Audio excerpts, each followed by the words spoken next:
परमेश्वर ने वचन में कहा, जब तू ऐसा व्यक्ति देखे जो कुकर्मी हो पर उसके काम सफल हो रहे हों, उसके कारण मत कुढ़। जब तू एक ऐसा व्यक्ति देखे जो व्यभिचारी हो पर फिर भी आशीष ले रहा हो, दुनियावी आशीषों में हो, उसके कारण मत कुढ़। और परमेश्वर को उसके विषय में तू कंप्लेंट मत कर कि तू धर्मी है लेकिन संघर्ष कर रहा है और एक कुटिल कुकर्म करने वाला व्यक्ति ब्लेस्ड है। जो वचन आज आपने सुना, जब हम नूह के बेटों को देखते हैं तो जिस बेटे ने नूह को नंगा देखा था उसको श्राप मिला था, उसके वंश को मिला था श्राप। और बाइबल ऐसा कहती है, अगर आप ध्यान से बाइबल को पढ़ें तब भी उस श्रापित वंश के सारे बच्चे दुनियावी तौर से आशीषित रहे बहुत साल। क्या आपने कभी गौर नहीं किया बाइबल में कि परमेश्वर अब्राहम को क्यों कहता था कि मैं तुझे कनान देश दूंगा? इजराइलियों को क्यों कहता था मैं तुझे हित्तियों का, अमोरियों का, यबूसियों का, कनान का देश दूंगा? क्या क्या दुश्मनी थी परमेश्वर की कनान से?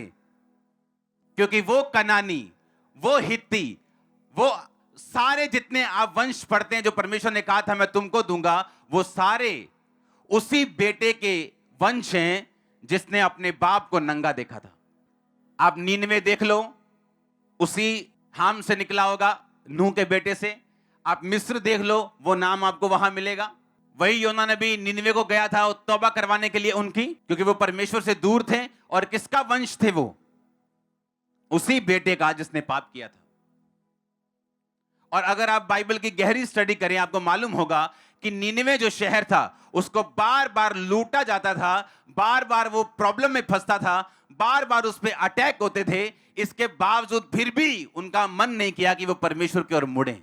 इसलिए मैंने कहा कितना फायदेमंद है धर्मी रहना, क्योंकि एक पापी अगर आशीषित भी हो जाए तो बाइबल कहती है उसकी आशीष बनी नहीं रहेगी। और परमेश्वर धर्मी का ध्यान रखेगा, उसके वंश का ध्यान रखेगा। वो आज सफर कर सकता है, आज मुश्किल में हो सकता है, पर कल उसी का यीशु मसीह के नाम में। मैं घोषणा करता हूं कल आपका है चर्च, वो आपके बच्चों का है, वो आपकी फैमिली का है। आमीन। ऊंचा है तो ये आशीष आपकी है। इसलिए मैंने कहा कितना फायदेमंद है धर्मी रहना, क्योंकि पापी अगर फलवंत भी हो जाए तो वो कटने के लिए होगा। बाइबल कहती है जब परमेश्वर ने जल प्रलय के द्वारा सारी पृथ्वी का नाश किया, नूह और उसके 3 बेटे, उसकी 3 बहुएं और उसकी पत्नी बची, और एक लड़के से फिर पाप शुरू हुआ और उसका कारण नूह खुद था। बाइबल कहती है उसने इतनी शराब पी कि वो बेसुध हुआ। इसलिए बाइबल कहती है मदिरा चाहना रईसों को नहीं फबता।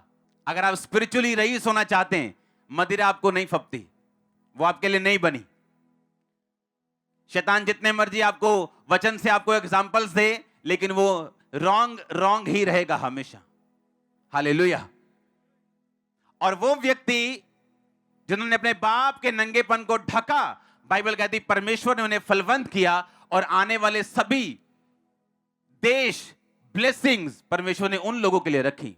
अब आप देख लो, आपने धर्मी की साइड पे रहना है या अपने शरीर की इच्छाओं को पूरा करना है।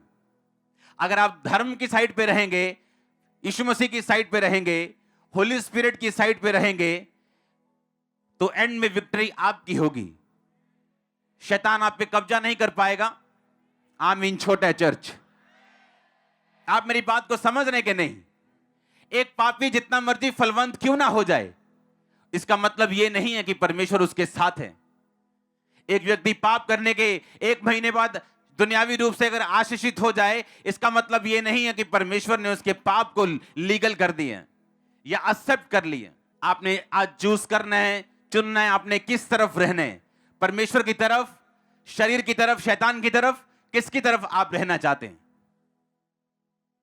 अगर आप परमानेंट रहना चाहते हैं, ब्लेस्ड रहना चाहते हैं, स्ट्रांग रहना चाहते हैं, आपको परमेश्वर की तरफ रहना पड़ेगा। आपका शरीर मानेगा नहीं, वो आपको अपनी ओर लेके जाएगा, लेकिन उसके अलग नुकसान हैं। आप सुरक्षा से बाहर हैं, आप अपने आप के ऊपर हैं। और कब तक चलेंगे अपने आप के ऊपर रह के? जिस नगर की सुरक्षा यहोवा न करे, जागने वाले का परिश्रम व्यर्थ होगा, बाइबल कहती। आप तैयार हैं धर्मी रहने के लिए?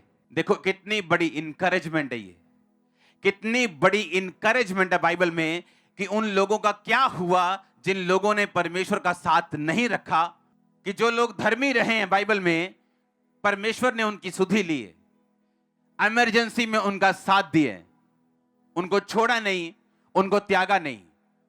और कई बार हम इतने मंद बुद्धि या आप कह लो कि डंगर बुद्धि हो जाते हैं, पशु बुद्धि हो जाते हैं कि हमें अपनी लाइफ के आसपास हो रही घटनाओं से यह समझ नहीं आता कि परमेश्वर हमें क्या कहने की कोशिश कर रहे हैं। जब निनवे पे अटैक होते थे और बार बार उनको लूटा जाता था, उन्होंने कभी यह कोशिश नहीं की है जानने की कि हम उस वंश से निकले हैं जिन पे परमेश्वर का श्राप है और हमको परमेश्वर की ओर मुड़ जाना चाहिए। लेकिन उन्हें लगता था कि ये नॉर्मल चीजें हैं, घर में सब तरह की मुश्किलें ये नॉर्मल है, सबके घर ऐसे ही, फाइनेंशियल ट्रबल सबके ऐसा ही है, बीमारियां घर में लमक रही हैं, टपक रही हैं, सबके घर ऐसा ही है। नहीं भाई, सबके घर ऐसा नहीं। हालेलुया। वो इतने सेंसिटिव नहीं थे, ये देख सकते कि हम पे अटैक क्यों हो रहे हैं, बार बार हमें इन अटैक्स के नीचे क्यों हैं, हमें बार बार क्यों लूटा जा रहा है, क्योंकि हम यहोवा से दूर हैं और उस वंश के बेटे और बेटियां हैं जो वंश परमेश्वर से दूर था और जिस पे परमेश्वर का श्राप था। इसलिए आज जब एक व्यक्ति मूर्ति पूजा घराने से निकलते हैं, बाइबल कहती है जो मूर्तियों को पूजेगा उस पे श्राप रहेंगे, क्योंकि वो ना बोल सकती ना सुन सकती और तुम भी ऐसे ही हो जाओगे। लेकिन हम कभी भी इतने सेंसिटिव नहीं होते कि इतने ट्रबल हमारी फैमिली में क्यों है, क्योंकि परमेश्वर से हम दूर हैं और श्रापों के नीचे। और जब हम सेंसिटिव हो जाते हैं, अलर्ट हो जाते हैं और अपनी लाइफ के आसपास की घटनाओं से समझने लगते हैं कि परमेश्वर हमें किस दिशा की ओर लेके जाना चाहता है, तब आपका राइज, आपका ऊपर जाना तब शुरू होता है यीशु मसीह के नाम में। तब आपका फलवंत होना शुरू होता है, आगे बढ़ना शुरू होता है। आप उन बंधनों को तोड़ते हैं जो आपकी फैमिली में वंशों से आपके अंदर घुस चुकी हैं, वो चीजें समा चुकी हैं आपके अंदर, वो श्राप, वो बीमारियां, वो शैतान के कब्जे, आप उनसे निकलते हैं यीशु मसीह के नाम में। और मैं घोषणा करता हूं, आज जो व्यक्ति तौबा के मूड में आया और तौबा करके जाएगा, आप छूटेंगे और छुड़ाने वाले होंगे। मैं नहीं जानता ये आमीन किसका ऊंच है, लेकिन मैं एक बात जानता हूं कि जो सीरियस है आज, मैंने कहा आप छुड़ाने वाले होंगे और छूटेंगे भी यीशु मसीह के नाम में। आप छूटेंगे और छुड़ाने वाले भी होंगे। आमीन। ऊंचा तो ये बरकत आपकी है चर्च। हालेलुया।